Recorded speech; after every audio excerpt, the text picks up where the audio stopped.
شروع اللہ کے پاک اور بابرکت نام سے جو بڑا مہربان نہایت رحم کرنے والا ہے۔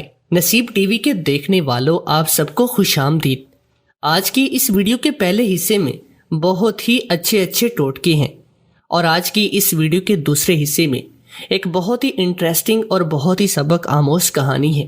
تو چلتے ہیں آج کی ویڈیو کی جانب۔ اگر کسی وجہ سے گردن میں کھچاؤ پڑ جائے اور درد ہونے لگ جائے تو ہاتھ کی چھوٹی انگلی کا مساج کرنے سے گردن کا درد دور ہو جاتا ہے۔ اگر دماغی کمزوری کی وجہ سے آپ کو چکر آتے ہوں تو بادام روغن کو دودھ میں ملا کر پینے سے آپ کو چکر بالکل نہیں آئیں گے، اور یہ دماغ کی خشکی کے لیے بہت ہی مفید ہے۔ اگر آپ کو کسی کی بری نظر لگ جائے تو یہ ٹوٹکا حاضر ہے۔ تھوڑی سی لال مرچ لے کر انہیں آگ میں ڈالیں اور پورے گھر میں دھونی دینے سے نظر بد سے آرام آ جاتا ہے۔ اگر خارش کا مسئلہ ہو تو تھوڑا سا گڑ آگ میں جلا کر اس کی دھونی لیں، خارش سے فوراً آرام آ جائے گا۔ اگر پیدا ہونے والے چھوٹے بچوں میں خون کی کمی ہو تو انہیں بطخ کے انڈے کھلایا کریں، اس سے خون کی کمی پوری ہو جاتی ہے۔ اگر سردی کے موسم میں بچے کے سینے میں درد رہتا ہو تو وہ بھی انڈا کھانے سے ٹھیک ہو جائے گا۔ جو بچے دیر سے بولتے ہیں انہیں زیتون کے تیل میں سرسوں کا تیل ملا کر چٹانے سے وہ جلدی بولنا شروع کر دیں گے۔ جن کے سر کے بال گر رہی ہوں اور وہ گنجے ہو رہی ہوں تو تم مولی کا پانی سر میں لگایا کرے، بال گرنا بند ہو جائیں گے اور نئے بال اگنا شروع ہو جائیں گے۔ جن عورتوں کا حمل نہ ٹک پاتا ہو خالی پیٹ ابلا ہوا انڈا کھایا کریں، اس سے ان کا حمل نہیں گرے گا۔ اگر آپ کی ناک کے بال باہر آنا شروع ہو جائیں تو سمجھ جائیں کہ آپ کی زندگی آہستہ آہستہ ختم ہوتی چلی جا رہی ہے۔ جو لوگ اپنے بیت الخلاء کی ہمیشہ صفائی رکھتے ہیں ان میں بواسیر کی بیماری کا مسئلہ بہت کم ہوتا ہے۔ حیض کے دنوں میں جو عورتیں ہم بستری کرتی ہیں ان میں چھاتی کے کینسر کا مسئلہ بہت زیادہ ہوتا ہے۔ حیض کی حالت میں لسی پینے سے پرہیز کریں، اس سے آپ کو تکلیف زیادہ ہو سکتی ہے۔ اگر لڑکی یہ چاہتی ہے کہ وہ اپنی تمام دوستوں اور گھر والوں میں خوبصورت دکھے تو رات کو یہ ٹوٹکا آزمایا کرے۔ تھوڑی سی چنوں کی دال کو رات کو پانی میں بھگو کر رکھ دیں اور صبح اٹھ کر اس پانی سے منہ دھو لیا کریں اور دال کو پھینک دیا کریں۔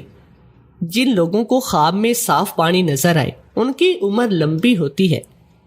رات کے وقت کبھی بھول کر بھی چائے نہ پیا کریں، اس سے پیشاب میں انفیکشن کا مسئلہ ہوتا ہے۔ جو عورتیں گھر میں کھڑے ہو کر کپڑے بدلتی ہیں اس گھر میں رزق کی تنگی اور افلاس رہتا ہے۔ جن لوگوں کا وزن زیادہ ہو ادرک اور زیرے کو ملا کر کھایا کریں، 10 دن کے اندر وزن اپنے روٹین پر آئے گا۔ اگر آپ غیر ضروری بالوں سے پریشان ہیں تو متاثرہ جگہ پر 3 بار پھٹکڑی رگڑنے سے غیر ضروری بال ختم ہو جاتے ہیں۔ اگر آپ کو دن کے 12 گھنٹے تک پیشاب کی حاجت محسوس نہ ہو تو سمجھ جائیں کہ آپ کو قبض کا مسئلہ ہے۔ کسی قسم کی بیماری ہو، مریض جتنا بھی بیمار ہو، اگر اسے سونف کا پانی نہار تھوڑا پلاتے رہیں تو وہ جلدی ہی صحت یاب ہو جائے گا۔ جو لوگ فجر کی نماز کے وقت سوتے رہتے ہیں وہ قرض میں مبتلا ہو جاتی ہیں۔ کھاتے وقت یا کوئی بھی کام کرتے وقت دائیں ہاتھ کا استعمال کیا کرو، اس سے رات کو برے خواب نہیں آتے۔ اگر لڑکیاں چھالیاں کے دانے پر املی لگا کر منہ میں رکھ لے تو ان کی چھاتیاں خوبصورت ہو جاتی ہیں۔ اگر پیشاب آئے تو زیادہ دیر تک نہیں روکنا چاہیے، اس سے بڑھاپا جلدی آتا ہے۔ رات کو سوتے وقت ناک کی نتنوں پر سرسوں کا تیل لگا کر سونے سے دماغ تیز ہو جاتا ہے۔ اگر وہم کی بیماری کا مسئلہ ہو تو گھر میں گاجر کی سبزی پکایا کریں، یہ بیماری دور ہو جائے گی۔ اگر کپڑے استری کرتے وقت جلدی استری کرنا چاہتے ہیں تو کپڑوں کو پہلے تھوڑا تھوڑا گیلا کر دیا کریں اور پھر استری کریں، اس سے کپڑے جلدی استری ہو جاتے ہیں۔ جب بھی کھانا کھائیں تو پاؤں کے بل مت بیٹھیں، پاؤں کے بل بیٹھ کر کھانے سے دماغ کمزور ہو جاتا ہے۔ ٹوتھ پیسٹ کرتے وقت اگر اس میں تھوڑا سا لیموں کا پانی ملایا جائے تو دانت جلدی صاف ہو جاتے ہیں۔ اگر اچانک بہت زیادہ کھانسی آ رہی ہو تو چھوٹی سی مصری کی ڈلی لے کر منہ میں رکھ لیں، کھانسی بند ہو جائے گی۔ گیندے کے پھول کی خوشبو سونگھنے سے کبھی سانس کی بیماری نہیں ہوتی۔ جو عورتیں حمل کے دوران کھٹی چیزیں کھاتی ہیں ان کا بچہ تیز اور بہت ہی چلاک پیدا ہوتا ہے۔ اگر ماہواری کے دنوں میں ٹانگوں میں درد رہتا ہو تو پانی میں نیم کے پتے ڈال کر ٹانگیں دھونے سے درد دور ہو جاتا ہے۔ اگر سردی کی وجہ سے آنکھوں سے پانی آ رہا ہو تو آنکھوں میں سرما ڈالنے سے پانی رک جاتا ہے۔ ابلے ہوئے آلو کے ساتھ 2 چیزیں کھاؤ، 80 سال تک پیٹ باہر نہیں آئے گا۔ حکیم لقمان فرماتے تھے، ابلے ہوئے آلو کے ساتھ 2 دانے الائچی کے کھاؤ، 80 سال تک پیٹ باہر نہیں آئے گا۔ تو دوستو اب چلتے ہیں آج کی سٹوری کی جانب۔ مجھے ایک ٹیکسی والے سے محبت ہو گئی۔ میں روزانہ اس کے ساتھ باہر گھومنے چلی جاتی، لیکن وہ میری طرف آنکھ اٹھا کر بھی نہیں دیکھتا تھا اور نہ ہی مجھ سے پیسے لیتا۔ ایک دن مجھے کہنے لگا، میڈم آج آپ کو ایسی جگہ لے جاؤں گا کہ آپ یاد رکھو گی۔ میں تو اس کے ساتھ جہنم جانے کے لیے بھی تیار تھی، لیکن وہ مجھے ایک ایسی جگہ لے گیا جہاں مرد ہی مرد تھے، اور پھر جو میرے ساتھ ہوا میرے تو ہوش اڑ گئے، کیونکہ وہاں تو میرا ہمیشہ کی طرح میں آج بھی اپنی گاڑی سے اتر کر ٹیکسی میں بیٹھ کے اور میں نے اپنے چہرے پر نقاب ڈال لیا۔ ٹیکسی میں بیٹھتے ہی مجھے عجیب سی خوشی کا احساس ہوتا تھا۔ ابھی مجھے ٹیکسی میں بیٹھے زیادہ دیر بھی نہیں ہوئی کہ اچانک ہی ٹیکسی ڈرائیور کہنے لگا، میڈم ایسی جگہ لے کر چلتا ہوں کہ آپ یاد رکھیں گی۔ ٹیکسی ڈرائیور کی آواز پر میں نے حیرت سے اسے دیکھا، کیونکہ اتنے عرصے میں اس نے مجھ سے کبھی خود سے کوئی بات نہیں کی۔ میں تو اس کی محبت میں اس قدر دیوانی ہو چکی تھی کہ اس کے پیچھے آنکھ بند کر چلنے کو تیار بھی تھی۔ میں نے مسکرا کر کہا کہ تم جہاں کہو کہ میں چل پڑوں گی۔ یہ سن کر وہ مسکرا دیا اور پھر خاموشی سے سفر طے ہونے لگا۔ وہ مجھے اس قدر سنسان علاقے میں بنی ایک چھوٹی سی عمارت میں لے آیا۔ میرے دل میں یہ خیال آیا کہ اگر وہ میرے ساتھ کچھ ایسا ویسا کرے، لیکن اس کی محبت بھی اس قدر ڈوب چکی تھی، اگر وہ میری عزت پر ہاتھ بھی ڈالتا تو میں خود کو اس پر وار دیتی۔ محبت انسان کو کہیں کا نہیں چھوڑتی، اور یہ بات بھی بالکل سچ لگ رہی تھی۔ اس نے ٹیکسی سے اتر کر دروازہ کھولا اور میں اس کے پیچھے چل پڑی۔ اس عمارت میں داخل ہونے کے بعد میں حیران تھی۔ باہر سے کھنڈر نما نظر آنے والی یہ عمارت اندر سے بہت ہی شاندار تھی۔ وہ مجھے عمارت کے ایک کمرے میں لے گیا اور وہاں جا کر میرے قدموں تلے سے زمین نکل گئی، کیونکہ وہ ایک بہت ہی بڑا کمرہ تھا جس میں بہت سارے مرد موجود تھے۔ میں نے چہرے پر نقاب ڈالا ہوا تھا۔ میں ان مردوں کے درمیان اکیلی کھڑی تھی۔ اس کے بعد جو کچھ میرے ساتھ ہوا وہ جان کر آپ کے رونگٹے بھی کھڑے ہو جائیں گے۔ میرا شوہر کاروبار کے سلسلے میں زیادہ تر باہر رہتا اور کبھی کبھی تو 2 دن گھر بھی نہیں لوٹ کر آتا۔ میں سارا دن گھر میں اکیلی بیزار ہو جاتی۔ گھر کے کام کاج کے لیے بھی نوکر موجود ہوتے اور کسی چیز کی کوئی کمی نہ تھی۔ میرے شوہر نے مجھے زندگی کی تمام سہولیات فراہم کی ہوئی تھی، لیکن میں اکیلے پن سے تنگ آ چکی تھی۔ میری شادی کو سال گزر چکا تھا اور میں ابھی تک اولاد کی نعمت سے محروم تھی۔ جب بھی میں اپنے شوہر سے اپنی تنہائی بیان کرتی تو وہ کہنے لگتا، میں کیا کروں، میں خود کام کے سلسلے میں مجبور ہوں، ورنہ تمہارے بغیر ایک پل گزارا نہیں۔ وسیم مجھ سے کہتے کہ تم اپنی کوئی مصروفیت ڈھونڈ لو تاکہ تمہیں اکیلے پن سے نجات مل جائے۔ ان کی بات پر عمل کرتے ہوئے میں روز ہی ڈرائیور کے ساتھ شاپنگ کے لیے نکل پڑتی اور کئی گھنٹے بے مقصد شاپنگ مال میں گزار دیتی۔ شادی سے پہلے میں بہت غریب تھی اور میں نے کبھی شاپنگ مال میں قدم بھی نہیں رکھا تھا۔ اب جب میں گھنٹوں شاپنگ کرتی اور شاپنگ مال میں گھومتی تو مجھے خوشی کا احساس بھی نہیں تھا۔ جو چیز انسان کی دسترس میں آ جائے اس کی اہمیت ختم ہو جاتی ہے، اور اب میرے نزدیک بھی تمام آسائشوں اور پیسوں کی اہمیت ختم ہو گئی۔ ایسے ہی ایک دن دوپہر کے وقت میں شاپنگ کر کے شاپنگ سینٹر سے باہر نکلی تو ڈرائیور نے بتایا کہ گاڑی میں کچھ مسئلہ ہو گیا ہے، گاڑی سٹارٹ نہیں ہو رہی۔ میں نے ڈرائیور سے کہا کہ ٹھیک ہے، تم گاڑی بنوا لو اور میں ٹیکسی لے کر گھر چلی جاتی ہوں۔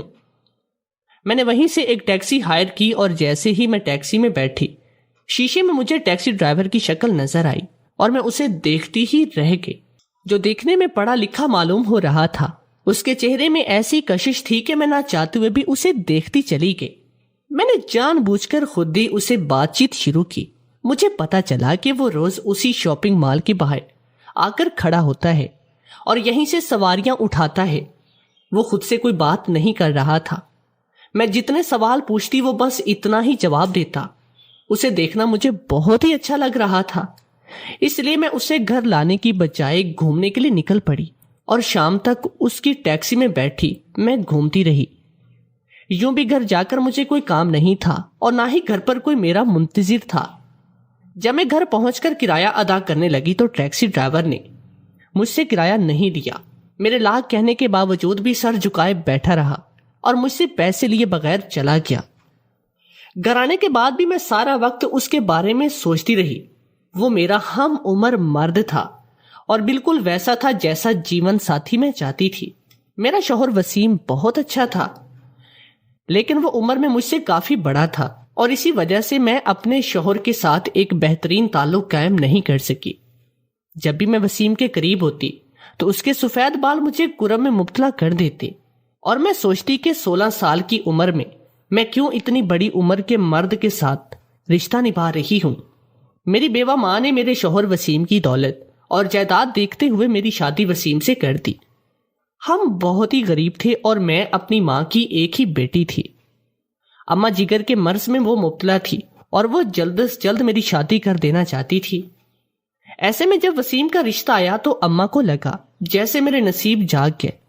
اماں نے چٹ منگنی پٹ بیاہ والی کہاوت پوری کرتے ہوئے فوراً ہی میری شادی کر دی اور کچھ ہی عرصے کے بعد وہ خالق حقیقی سے جا ملی۔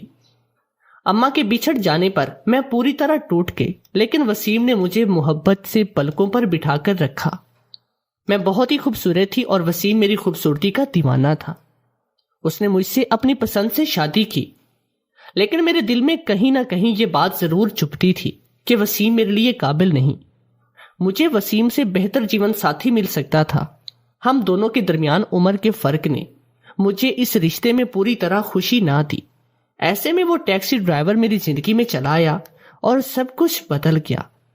شاپنگ سے واپسی پر میں یوں ہی گھر میں چکرا رہی تھی۔ رات بھر وسیم کا کام سے واپس نہ لوٹتا مجھے کال کر کے بتا دیتا کہ وہ 2 دن بعد گھر آئے گا۔ وسیم کا کاروبار کئی شہروں میں پھیل چکا تھا اور اسی وجہ سے وسیم اب سے دوسرے شہر بھی چلا جایا کرتا۔ میں تھکی ہاری بستر پر لیٹتی تو ٹیکسی ڈرائیور کا چہرہ میری آنکھوں کے سامنے آنے لگتا۔ اس کے بارے میں سوچتے سوچتے نہ جانے میں کب نیند کی وادیوں میں چلی گئی اور صبح میری آنکھ کھلی تو میرا دل دوبارہ سے اسے دیکھنے کے لیے مچلنے لگا۔ میں ناشتہ کر کے تیار ہوئی اور ڈرائیور کے ساتھ اسی شاپنگ مال کے لیے نکل پڑی، لیکن مال کے اندر جانے کی بجائے میں نے ٹیکسی سٹینڈ پر نظر ڈالی۔ اس وقت میری خوشی کی کوئی انتہا نہ تھی جب مجھے وہی ٹیکسی ڈرائیور نظر آیا۔ میرا ڈرائیور تو گاڑی پارکنگ میں لے کے چلا گیا۔ میں چپکے سے ٹیکسی میں بیٹھی۔ اس ٹیکسی ڈرائیور کو بھی شاید یقین تھا کہ میں ضرور آؤں گی۔ میں ایک دفعہ پھر اسے لے کر شہر کی سڑکوں پر گھومنے لگی۔ وہ سارا راستہ بالکل خاموش رہتا اور میں اسے جہاں چلنے کو کہتی وہ چلا جاتا۔ میں پچھلی سیٹ پہ بیٹھی سامنے لگے شیشے میں اس کا چہرہ دیکھتی رہتی۔ مجھے ایسا لگتا کہ جیسے یہ ٹیکسی ڈرائیور میرے لیے بنا ہے اور میں نے وسیم سے شادی کر کے کوئی بہت ہی غلطی کی۔ مجھے خود بخود اس سے محبت ہو گئی۔ واپسی پر ٹیکسی ڈرائیور مجھے دوبارہ شاپنگ مال میں چھوڑے گیا اور مجھ سے 1 روپیہ بھی نہیں لیا۔ میں حیران تھی کہ 2 دن میرے ساتھ گھومنے کے باوجود بھی وہ مجھ سے پیسے کیوں نہیں لیتا۔ آج میں نے اسے پیسے دینے کی بہت اصرار کیا، لیکن وہ خاموشی سے سر جھکائے بیٹھا رہا۔ مجھے فوراً اپنے ڈرائیور کے پاس آنا پڑا۔ پھر یہ سلسلہ چل پڑا۔ میں روز اس ٹیکسی ڈرائیور کے ساتھ آدھا دن سڑکوں پر گھومتی رہتی اور صرف اس کے چہرے کو تکتی تھی۔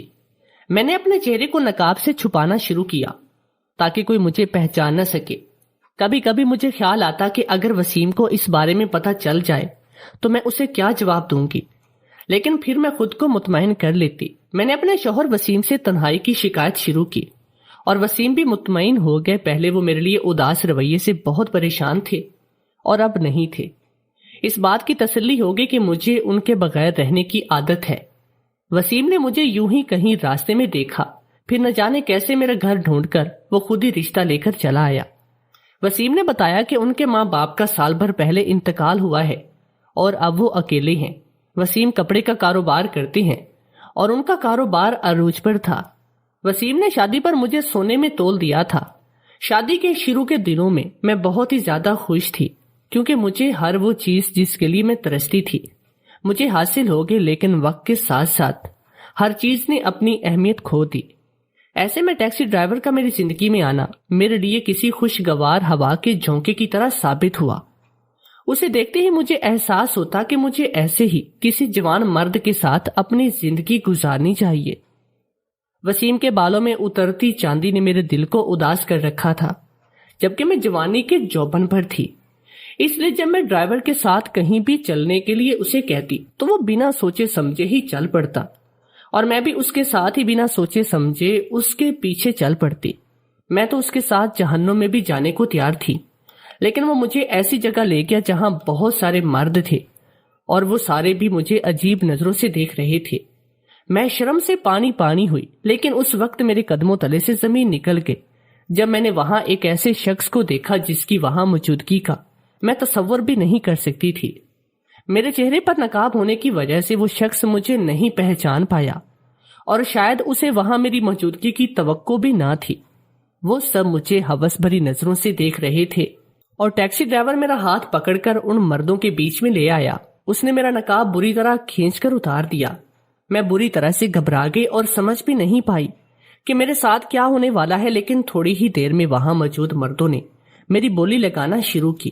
سب باری باری میری قیمت لگا رہے تھے، اور مجھے اس سے اندازہ ہو گیا کہ میں کہاں چلی آئی ہوں، لیکن میں اب تک یہ نہیں سمجھ پائی کہ اس جگہ میرے شوہر وسیم کا کیا کام۔ وہاں اس قدر شور تھا کہ اگر میں چیختی تھی تو میری آواز وسیم تک نہیں پہنچ پائی۔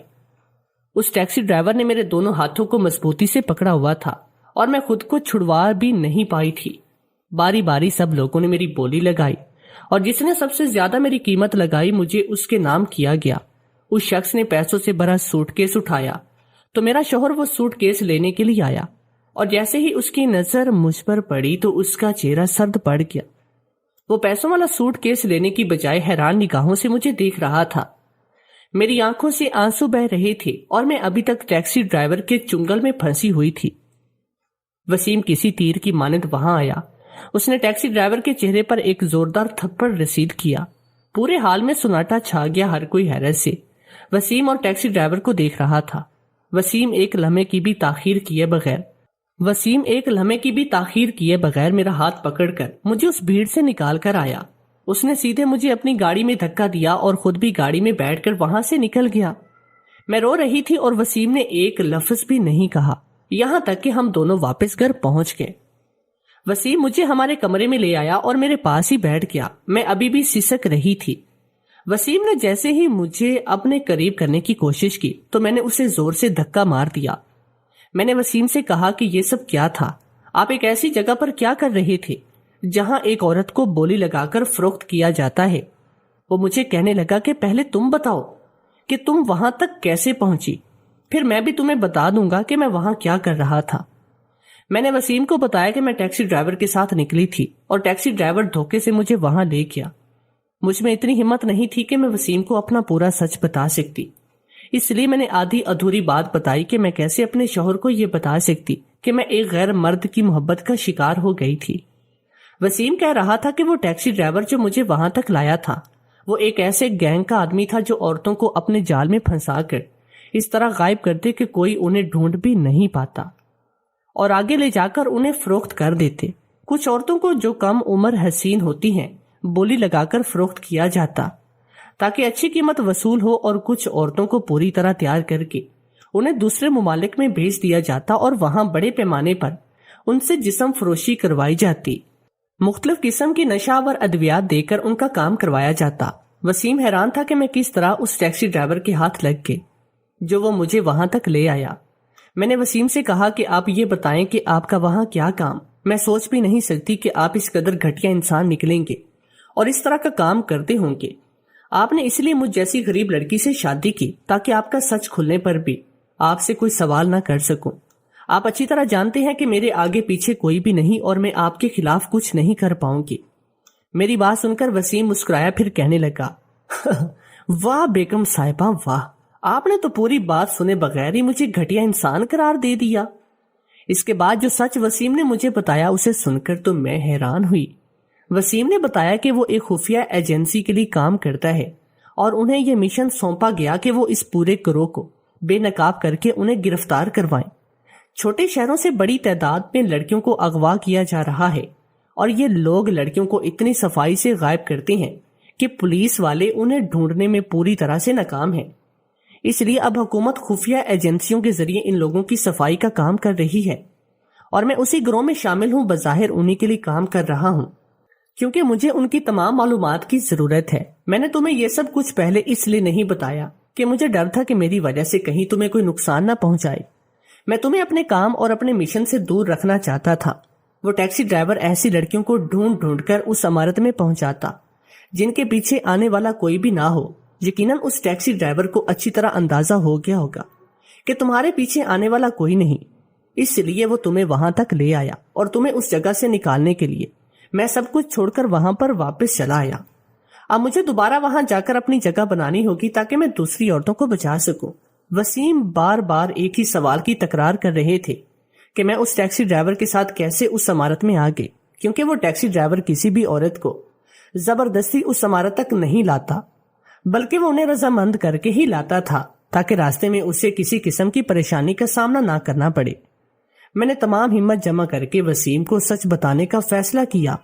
پھر میں نے ڈرتے ڈرتے اسے بتایا کہ وہ ٹیکسی ڈرائیور مجھے پہلی دفعہ اتفاقاً ملا تھا، لیکن پھر وہ مجھے اچھا لگنے لگا اور میں جان بوجھ کر اس کی ٹیکسی میں سفر کرنے لگی۔ میری آنکھوں میں آنسو آنے لگے۔ میں نے اس بات کا اعتراف کر لیا۔ میں تنہائی سے تنگ آ کر دوسرا سہارا ڈھونڈنے کی کوشش کر رہی تھی۔ وہ ٹیکسی ڈرائیور میرا ہم عمر تھا اور اس لیے میں اس کی طرف متوجہ ہو گئی کیونکہ مجھے وسیم کی عمر سے مسئلہ بھی تھا۔ وسیم کی غیر موجودگی اور تنہائی نے مجھے غلط راستے پر چلنے پر مجبور کیا تھا اور مجھے اپنے کیے کی سزا مل گئی۔ میری آنکھوں میں شرمندگی صاف نظر آ رہی تھی اور وسیم باغور میری طرف دیکھ رہی تھی۔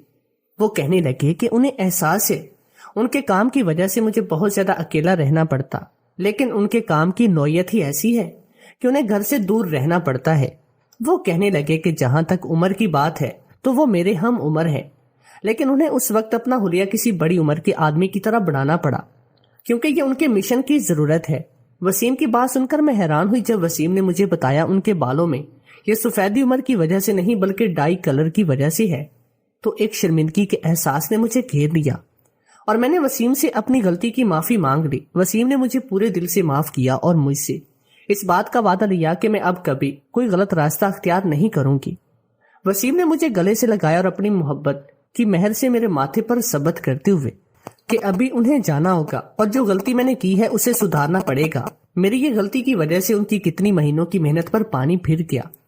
مجھے چھوڑ کر واپس اپنے مشن پر چلے گئے اور میں نے دل سے ان کے لیے دعا کی کہ وہ جلدی اس پورے گروپ کو بے نقاب کر دیں، دوسری عورتوں کی عزت کو محفوظ کر سکے۔ میری اپنی غلطی کی وجہ سے سب کچھ تباہ ہو گیا، لیکن شاید میرے ساتھ ابھی میری ماں کی دعا تھی اور وسیم جیسے مخلص جیون ساتھی کا ساتھ تھا جس نے مجھے نہ صرف بچا لیا بلکہ میری غلطی کو معاف کیا۔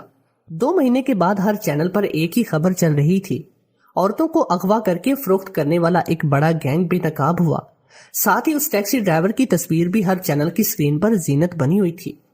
مجھے خوشی تھی کہ میرا شوہر اپنے مشن میں کامیاب ہوا۔ رات کو جب وسیم لوٹ کر آئے تو میرے پاس بھی انہیں دینے کے لیے خوشخبری تھی۔ میں ماں بننے والی تھی اور خوشیوں نے